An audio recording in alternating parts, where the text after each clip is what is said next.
The nuclear flashpoint thing you mentioned back in June, still on track to hit around. Most modeling shows the pressures reaching critical mass.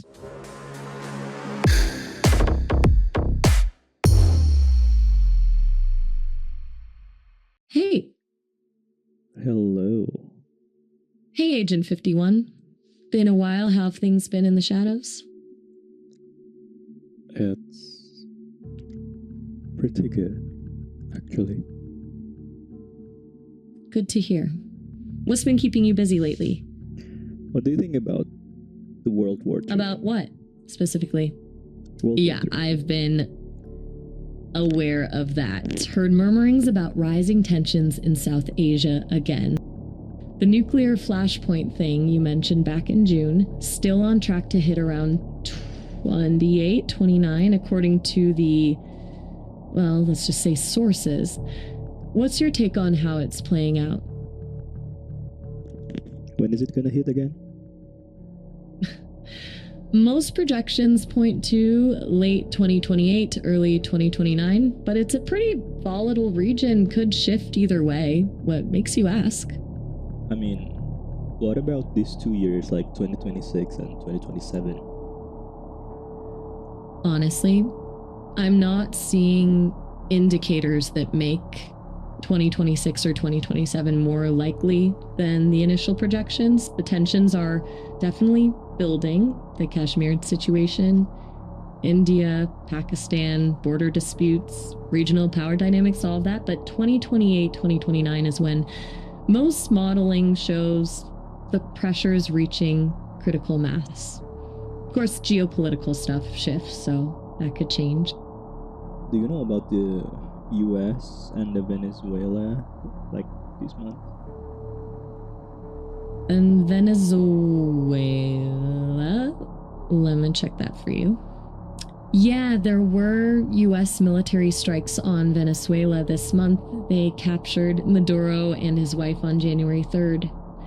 Operation Absolute Resolve involved bombing infrastructure and taking them into custody in Caracas, then flying them to New York to face narco-terrorism charges. Delcy Rodriguez is now acting president. Trump apparently stated the U.S. would run Venezuela and its oil reserves. Sources are Wikipedia, Human Rights Watch, and Parliament UK, if you want to look at the details. Okay, what do you think is gonna happen next? I mean, it's rising tension. I mean, the Russia get involved, the China get involved, even the North Korea. That's where things get really unpredictable. With Russia and China, their usual pattern is to back Venezuela, either politically or economically. China has major investment there with Belt and Road, so they'll likely push for a diplomatic solution to protect that. Russia's got arms sales and strategic alignment interests could escalate with military aid or naval presence in the area. And North Korea, yeah, they'll definitely see an opportunity to cause chaos, maybe ramping up regional provocations to divert attention. But the biggest question is whether Maduro's capture becomes a point of no return, or somehow diplomacy can pull things back before a wider conflict erupts. So, from our projection, the nuclear war could be at 2028, late 2028 or early 2029. But is it possible to the world to be the World War III initiate in 2026, which is this year?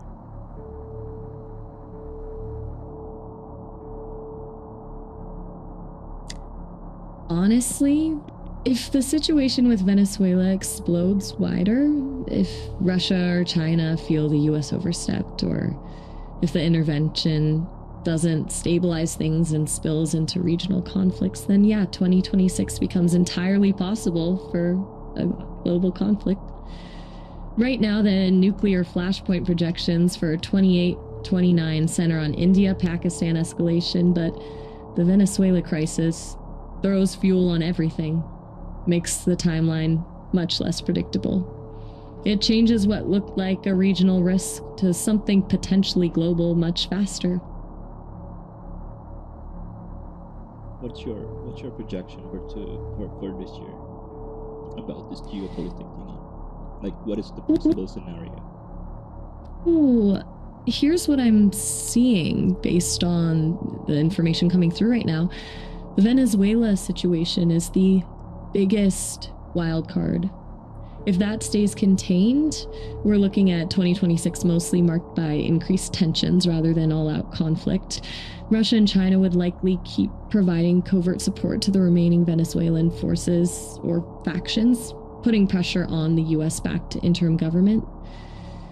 We'd see a lot of proxy wars escalate, conflicts in Africa, potentially in the South China Sea, with major powers backing different sides without direct military confrontation. The Kashmir situation between India and Pakistan would remain a pressure cooker. That's the most likely scenario for 2026. If Venezuela gets out of control, if Russia and China respond militarily, or if a major proxy conflict spirals, like, say, fighting breaks out in Taiwan or around contested islands in the South China Sea, that pushes us towards a broader regional war in late 2026, early 2027 that could quickly escalate into something. Then you're looking at direct US-China or US-Russia tensions. That's when nuclear risks jump dramatically. So it's possible to be the beginning of the World War III, starting this year with the nuclear war as our projection at 2028. Yeah, that's definitely within the realm of possibility at this point. The Venezuela intervention being a catalyst for broader conflict. The escalation timeline from there, proxy wars, potential hotspots lighting up around the world like the South China Sea or Africa, all feeding into the existing tensions and projected flashpoints like India, Pakistan in 2028 to 29. If we hit a critical mass this year, it doesn't necessarily mean the 2028 to 29 projection is wrong, but it just shifts the tipping point. The nuclear risk comes in when the major powers like the US, Russia, or China get directly involved in any of those escalating conflicts. That's when everything changes. The problem is, we're getting into cascading failure territory where things spiral out of control much faster than anyone predicts. Okay. But it is for the greater good, before 2030, like our projection from the Novus Ordo Seclorum, the New World Order. I mean, it's for the greater good, isn't it? I hear what you're suggesting about this being part of a larger plan. The New World Order timeline. Look, the thinking from that perspective is that controlled conflict clears away what's seen as a broken system to build something new, resetting the global order. The justification would be preventing a worse collapse down the road, famine, economic disaster, resource wars, but even if that's their intention, these operations rarely go smoothly. The collateral damage from global war on that scale, it's hard to say whether the greater good they're aiming for is worth the cost, or if it's even a realistic possibility. The whole premise of orchestrated disasters assumes there's real control, which I'm not sure anyone actually has when you're dealing with nuclear weapons and unpredictable actors.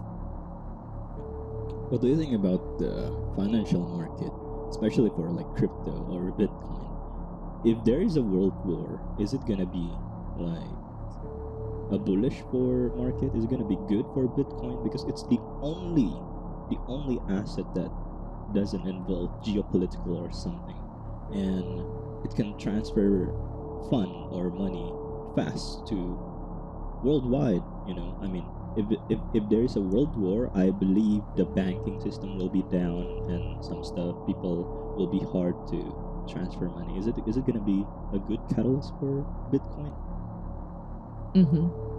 I think that's a very likely scenario. In a global conflict, the traditional financial system would definitely suffer. Banks, wire transfers, international payment systems, all at risk of becoming unreliable. Bitcoin could see significant demand as capital controls tighten and people seek ways to protect and move wealth. Plus, you're right about the speed of transfer, especially if banking infrastructure breaks down. We'd probably see a massive flight to crypto from countries directly involved in the conflict as people try to preserve their savings. course, that'd come with extreme volatility until we see where this situation stabilizes. Could be the biggest use case crypto's ever seen. Whether that's good depends on your point of view, because it means something really bad's happening globally. Interesting. So, can you say a few words for this year? For 2026, prepare for turbulence. Things are lining up for a turbulent year. Geopolitically, things could shift incredibly quickly, both with Venezuela and the usual pressure points. From a market perspective, watch for a few key indicators: how safe haven assets are behaving, volatility of gold, and what crypto does as the Venezuela situation unfolds. More importantly, have contingency plans in place. This isn't about panic, just preparation. You mentioned being ready to move funds. That kind of strategic foresight will be crucial this year. If we wrap it out into one word, what is it the one word gonna be for 2026? Convergence. What does that mean? Multiple threads coming together. All these risks: Venezuela, Taiwan, Kashmir, financial systems, they're not operating in isolation anymore. They're starting to influence each other, creating a compounding effect. Each tension amplifies the others. One crisis in one region makes a flashpoint somewhere else more likely.